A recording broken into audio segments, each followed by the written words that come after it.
තාමත් ෂඩ්වර්ණ රශ්මිය මහරෑසෑය ඇතුලේ ඒ විදිහටම විහිදෙනවා.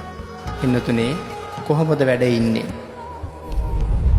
අපි මහසෑය වඳින ගාථාවක් තියෙනවා. මේ සදහැවතුන් හැමෝටම පාඩම්. සයින්සු යස්මින් සුගතස්ස ධාතු නිම්මාය රන්සුජ්ජල බුද්ධ රූපං. නිම්මාය රන්සුජ්ජල බුද්ධ රූපං නිර්මාණය වුණාහ තථාගතයන් වහන්සේගේ ස්වර්ණ වර්ණ වූ තථාගත ශ්‍රී දේහය.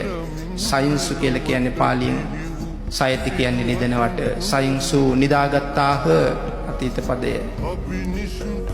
ඒ තථාගතයන් වහන්සේ දකුණට පයලා උතුරට හිසලා බටහිරට මුහුණලා තථාගතයන් වහන්සේ මහසෑය තුළ සැතපුණාහ කියන කාරණාව කියලායි අපි මහසෑය වඳින්නේ.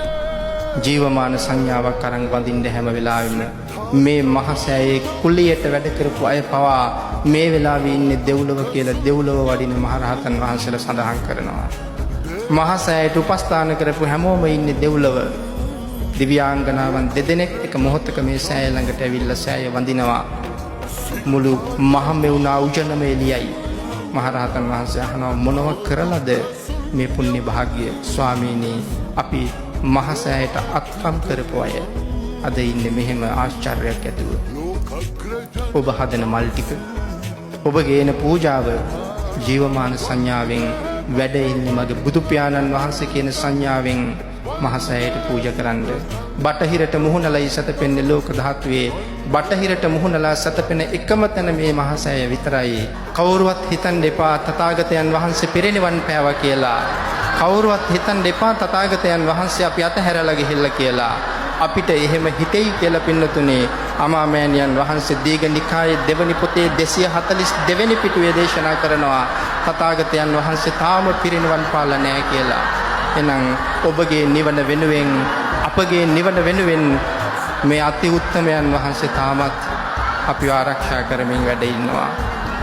තථාගත සම්මා සම්බුදු පියාණෙනි ඔබ වහන්සේ සරණ යාම මගේ පරම යුතුයකමයි. ඔබ වහන්සේ සරණ යාම මගේ පරම භාග්‍යයයි. ඔබ වහන්සේට මාගේ ජීවිතය පූජා වේවා. ඔබ වහන්සේට මාගේ ප්‍රාණය පූජා වේවා. ඔබ වහන්සේ ළඟ මගේ ජීවිතය මල් පිඩ මල් පියල්ලක් බවට පත් වේවා. අමාමෑණියන් වහන්සේ මාගේ ජීවිතෙන් ඔබ වහන්සේ පුදනවා කියන සංඥාවෙන් ආත්ම සංනියාතන සරණාගමණයෙන් බුදු පියාණන් වහන්සේ සරණ යමු. තථාගතයන් වහන්සේගේ සිරි සම්බුදු මුව මඩලයි මට පේන්නේ කියන සංඥාවෙන් වන්දනා කරලා අපරිමිත කුසල් රැස් කරන්න. පින්නතෙනි මේ මළුවට ආපු කිසි දවසක තථාගතයන් වහන්සේට පිටුපාන්න එපා. අපි ඒ කාරණාව හොඳටම හිතන්න ඕනේ. තථාගතයන් වහන්සේ වැඩ ඉන්නේ ඔබ ළඟ. කිසි දවසක පිටුපාන්න එපා තථාගතයන් වහන්සේට.